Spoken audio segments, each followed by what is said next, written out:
Change. I know exactly what I want and who I want to be.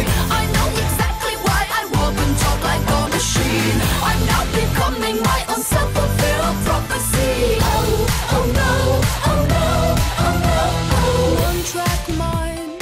Bonjour à tous et bienvenue pour cette nouvelle vidéo qui va donc vous présenter mon bilan de septembre, c'est-à-dire les 5 livres que j'ai lus et mon prévisionnel, donc les 14 livres que je me prévois pour octobre. Oui, 14, encore un nom un petit peu faramineux. Alors, donc on va commencer tout de suite avec donc les 5 livres que j'ai lus.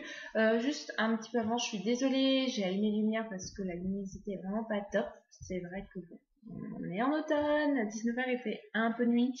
Enfin, il commence à faire sombre, donc j'espère que ça rendra quand même bien. J'essaie de pas trop bouger parce que sinon je sais que ça fait des mouvements un peu fous. Donc voilà, donc j'espère que la vidéo sera quand même abordable. Alors, le premier livre que j'ai terminé en septembre, que j'avais commencé en août, mi-août, et que j'ai beaucoup fait traîner, il s'agit de La jeune fille à la perle de Tracy Chevalier, publié aux éditions Folio, enfin la version que j'ai lue. Donc voici un aperçu de la couverture maintenant. Alors globalement, j'ai mis beaucoup de temps à le lire parce que je crois que je n'osais pas m'avouer tout simplement que je n'accrochais pas, que je n'aimais pas. C'était un emprunt d'une amie qui m'a dit « Oh, il est génial, tu vas voir, tu vas adorer ». Toutes les personnes avec qui j'avais discuté de ce livre m'ont dit « Il est génial, c'est un coup de cœur, c'est le meilleur livre de ma vie ». Enfin voilà, vraiment plein d'éloges autour de ce livre. Et bah moi, ça ne fonctionnait absolument pas, ça ne fonctionne pas du tout. Voilà, j'ai pas du tout adhéré au personnage, à l'histoire, c'est très froid, c'est ce qui arrive à Cricket, déjà j'appréhendais beaucoup le livre parce que vu le résumé, j'avais un peu peur de ce qui pouvait se passer, et puis bah voilà, globalement j'ai pas réussi à m'attacher au personnage, j'ai pas réussi à m'attacher à accrocher à l'atmosphère qui était vraiment assez froide, et puis voilà, ça n'a pas pris avec moi, encore une fois ça arrive, j'ai pas... C'est Griette, en fait. Je pense que c'est vraiment le personnage de Griette qui m'a pas convenu. Encore une fois, je peux pas trop vous dire pourquoi. C'est vraiment une sorte d'alchimie. Ça passe, ça passe pas. Ça ne passe pas avec moi. En plus, je sais pas, c'est l'histoire un petit peu d'un amour à sens unique et voilà, ça m'a pas... Je sais pas, voilà. Je sais qu'il y a plein de gens qui ont aimé, mais pas moi, donc... Bon, bah, j'ai mis un 2,5 sur 5, histoire de... j'ai rapidement lu de travers. Globalement, je me souviendrai quand même de ce roman parce qu'il m'a quand même marqué, mais voilà, malheureusement pas en bien. Alors ensuite, j'ai lu le tome 3 de Nemesis, donc de Catherine MacPhail, L'homme en noir, c'est ça. Publié aux éditions Pocket Jeunesse, dont voici un aperçu de la couverture maintenant. Donc là, c'était un emprunt médiathèque. Je l'ai mis un petit peu de temps à lire. J'ai commencé la saga il y a 3 ans en fait. Donc j'ai désormais d'autres attentes, ce qui fait que je n'ai pas aimé ce tome 3 aussi bien que je n'avais aimé les précédents tomes. Mais j'ai quand même apprécié ma lecture. Ça se lit toujours aussi facilement. C'est vraiment un thriller qui...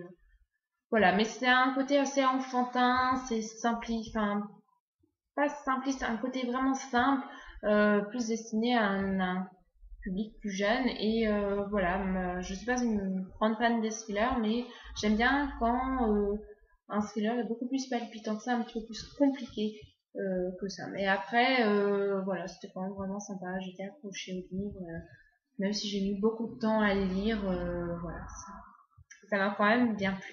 Alors ensuite, j'ai lu une romance, donc le tome 3 du Retour des Highlanders, donc Le Séducteur de Margaret Mallory, publié aux éditions Milady de la collection Cumberley. Voici un aperçu de la couverture. Donc globalement, dans le tome 1, on découvrait 4 personnages, donc Yann, le héros du tome 1, Alex, le héros de ce tome, Duncan, le héros du tome 3, et le héros du tome 4, j'ai toujours un problème avec son nom, j'ai envie de l'appeler Georges, mais il me semble pas que ce soit son prénom. Donc voilà, donc Alex, dans le tome 1, on l'avait découvert assez brièvement, c'est l'infidèle, enfin le coureur de jupons, mais un côté taquin, voilà, qui m'avait beaucoup plu, et je m'étais dit que derrière ce côté taquin devait se cacher un personnage un petit peu plus profond, ce qui fait que j'en attendais pas mal de ce tome 2. Globalement, le pari est plutôt réussi, puisque j'ai beaucoup aimé l'histoire en elle-même.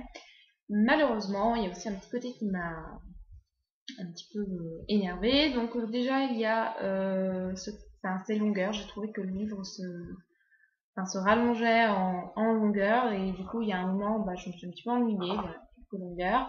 Bon, c'est pas non plus catastrophique, mais j'ai quand même ressenti, à un moment je me suis dit, bon, c'est un petit peu long là, quand est-ce que ça se termine, même si c'était sympa, même si ça se lisait super vite.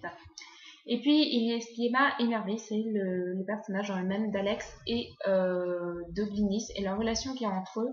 J'avais envie d'en prendre un pour taper sur l'autre parce qu'il y a vraiment un peu un manque de communication entre eux, ça m'énervait.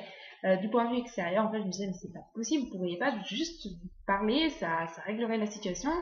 Mais non, ils ont tous les deux un caractère vachement tranché, un caractère vachement têtu, un caractère qui évidemment me ressemble un petit peu aussi, mais bon, voilà, vu l'extérieur, j'ai envie d'en prendre un pour taper sur l'autre.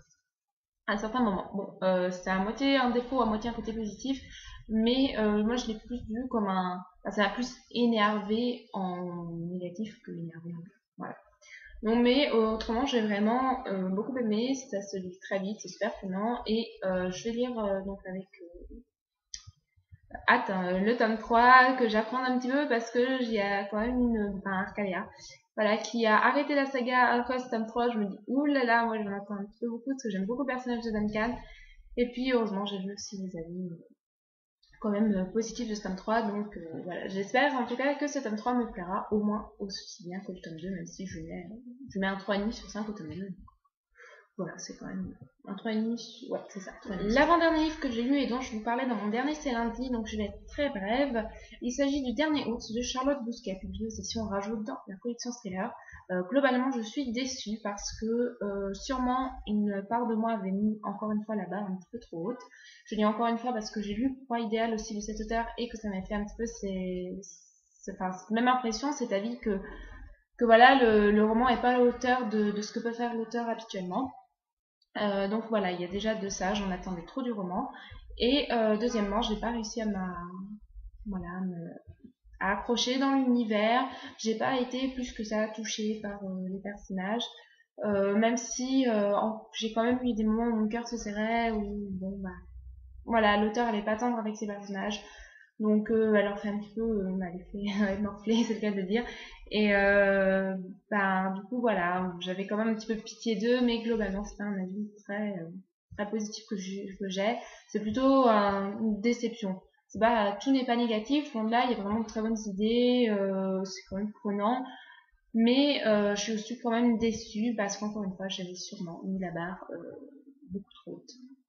Voilà, l'auteur elle écrit super bien en fantasy et le côté thriller, je trouve que c'est un petit peu inabouti et du coup forcément à chaque fois je suis ici. Donc peut-être encore que je retenterai parce que j'aime tellement ce que fait l'auteur dans La peau des rêves que je retente quand même. Je vois un livre de Charlotte Bousquet, je me dis c'est Charlotte Bousquet, ça doit être génial, donc je lis, j'essaye. Voilà. Alors, le dernier livre que j'ai lu ce mois-ci, il s'agit du tome 4 de Némésis, donc La mort en marche de Catherine McFay, publié aux éditions Pocket Jeunesse, donc comme ça me fait une saga terminée. Voilà, le côté positif. Globalement, qu'est-ce que j'en ai pensé? Je suis plutôt satisfaite, même si on réatteint pas les niveaux du tome 2, du tome 1 et du tome 2, on reste au niveau du tome 3, donc voilà, déjà c'est bien qu'on ne redescende pas. Mais après, ça n'a... pour moi, la saga a descendu parce que j'ai d'autres attentes. J'ai pas envie, je sais pas. En 3 ans, on a quand même le temps d'évoluer dans son choix de lecture et dans ses attentes. Donc voilà, c'est pour ça que la saga a des notes un petit peu descendantes. Mais elle se termine avec un 3 sur 5, donc c'est plus que la moyenne. Il y a vraiment du positif dans ce livre. Il y a des révélations que j'avais plus ou moins prévues, qui sont plus ou moins surprenantes selon le degré où j'avais pensé. Il y a pas mal de retournements en situation. À un moment, je me suis dit qu'il fallait pas que l'auteur continue, sinon ça finirait par devenir brouillon, mais au final, elle s'arrête à ce moment-là, donc c'est génial. Qu'est-ce que j'ai pensé aussi? Oui, la toute fin. C'est vrai que c'est toujours dur de terminer une saga. De poser les mots de la fin, cette fin ne m'a pas... Je sais pas, en fait... Non, je peux pas vous dire, sinon je vais vous spoiler, mais j'aurais aimé une fin différente, je sais pas trop, voilà, je vais pas vous dire parce que sinon je vais vous spoiler, mais j'aurais aimé autre chose pour la fin. Et voilà, il y a plein de romans, il y a beaucoup de positifs. Voilà, c'est pas transcendant, c'est une série qui m'a beaucoup plu, mais globalement, je vais pas en garder un avis. Dans 10 ans, je vais revoir. Voilà. Donc, si vous voulez la découvrir, elle est vraiment sympa. C'est un public assez jeune, donc faut pas en attendre non plus des masses, mais franchement, moi, ça a été un agréable moment lecture. Alors, qu'est-ce que j'ai prévu pour le mois d'octobre? Donc, pas moins de 14 livres. Oui, j'aime bien les palmes un petit peu. Sachant que j'ai décidé qu'en plus je ne respecterai plus mes palmes, donc ce que je fais est rien, c'est pas que ça sert à rien, mais bon, on va quand même essayer de s'imposer une palme et de la respecter, hein, mais on va juste essayer parce que j'ai pas envie de tomber dans une panne d'ivresse que j'en ai eu suffisamment. Enfin, je trouve que voilà, septembre j'ai pas lu des masses parce que c'était pas à moitié, c'était quand même à moitié une panne d'ivresse, donc voilà, j'aimerais bien lire beaucoup plus. On va commencer avec un livre numérique, enfin le premier livre que je vais vous montrer c'est un livre numérique donc, que je suis actuellement en train de lire. Il s'agit du Souffle d'Émeraude, le tome 2 des Portes du Secret de Maria V. Snyder, publié aux éditions Harlequin dans leur collection d'archives. Donc pour le moment un avis positif, donc voilà, on va le continuer. Voici un aperçu de la couverture maintenant. Ensuite, 3000 Eddy que j'ai déjà commencé et que j'aimerais bien terminer. Le premier s'agit du tome 1 de Alpha et Omega, Le Cri du Loup de Patricia Briggs, publié aux éditions Milady. Je l'ai arrêté parce que j'ai un petit peu de mal à m'approcher à Anna. Voilà, c'est vrai que c'est un univers quand même assez semblable à Mercy Thompson et du coup je m'attends à une héroïne un petit peu comme Mercy Thompson. Mais bon, je persévère parce que Patricia Briggs, j'adore à peu près. Enfin, j'adore Mercy Thompson. Oui, c'est vrai, je n'ai lu que Mercy Thompson, mais j'adore tellement que je me dis que ça doit être aussi bien, donc je vais persévérer. Deuxième Milady, Le Feu de la Sorcière, donc le tome 1 des Banniers des Proscrits de James Clement, publié aux éditions Milady. Alors là, c'est un peu con parce que je crois que je suis arrivée quasiment à 75%, donc j'aurais dû terminer, mais je sais pas, j'en avais marre, j'ai changé. Donc j'espère le terminer ce mois-ci, j'en doute un peu, peut-être. Voilà. Un autre Patricia Briggs, Masque, le tome 1 de Cyanine, publié aux éditions Milady, que j'adore.